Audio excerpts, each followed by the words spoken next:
Everyone, welcome back to my another video. আশা করছি তোমরা ভীষণ ভীষণ ভালো আছো তোমাদের বাচ্চাদেরকে নিয়ে।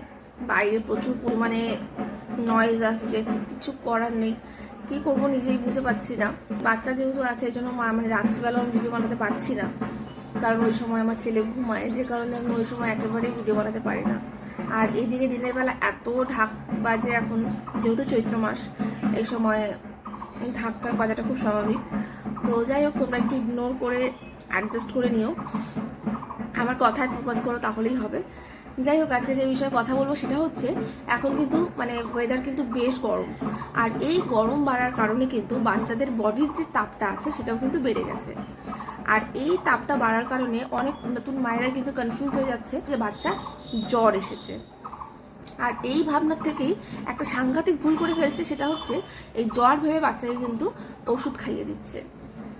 আমাদের বড়দেরও যদি কোনো প্রবলেম না হওয়াকালীন আমরা যদি কোনো রকম মেডিসিন খাই, সেটাও কিন্তু আমাদের শরীরের জন্য ঠিক না। তাহলে সেখানে বাচ্চাদের কতটা ক্ষতি করছে একটু ভেবে দেখো। এই ওয়েদার চেঞ্জিংয়ের টাইমে কিন্তু অনেক বাচ্চাদের জ্বরও আসে, তাই কনফিউশন কিন্তু আছে। আমাদের যদি মনে হয় যে বাচ্চার জ্বর আছে, তাহলে কিন্তু তোমাদের প্রথমেই মেডিসিন দেওয়া চলবে না। তোমরা প্রথমেই একটা থার্মোমিটার দিয়ে, আশা করি সব বাচ্চাদের বাড়িতে একটা করে থার্মোমিটার আছে, আর থার্মোমিটার দিয়ে বাচ্চার বডি টেম্পারেচারটা মেপে দেখো। যদি দেখো 36 থেকে 37 ডিগ্রি সেলসিয়াসের ভেতরে আছে, তাহলে তোমাদের বুঝতে হবে যে বডি টেম্পারেচার ইজ নর্মাল।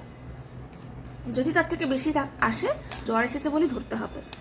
হয়ে গেল প্রবলেম সলভ। যদি তোমাদের মনে হয়, তাহলে তোমাদের কিন্তু আগে বডি টেম্পারেচার মাপতে হবে, তারপরে গিয়ে যদি দেখো নর্মাল, তাহলে তো কোনো কথাই নেই। যদি দেখো যে না জ্বর এসেছে, তখন তোমরা মেডিসিন দেবে, অহেতুক বাচ্চাকে কিন্তু মেডিসিন দেবে না। এই ভিডিওটা একটু হেল্পফুল বলে মনে হয়, তাহলে অবশ্যই আমার চ্যানেলটাকে সাবস্ক্রাইব করে রাখো, কারণ আমার চ্যানেলে কিন্তু প্রতিদিন তোমরা এরকম মা এবং বাচ্চাদের নিয়ে আপডেট পাবে। যাই হোক, আজকের মতো বাই বাই।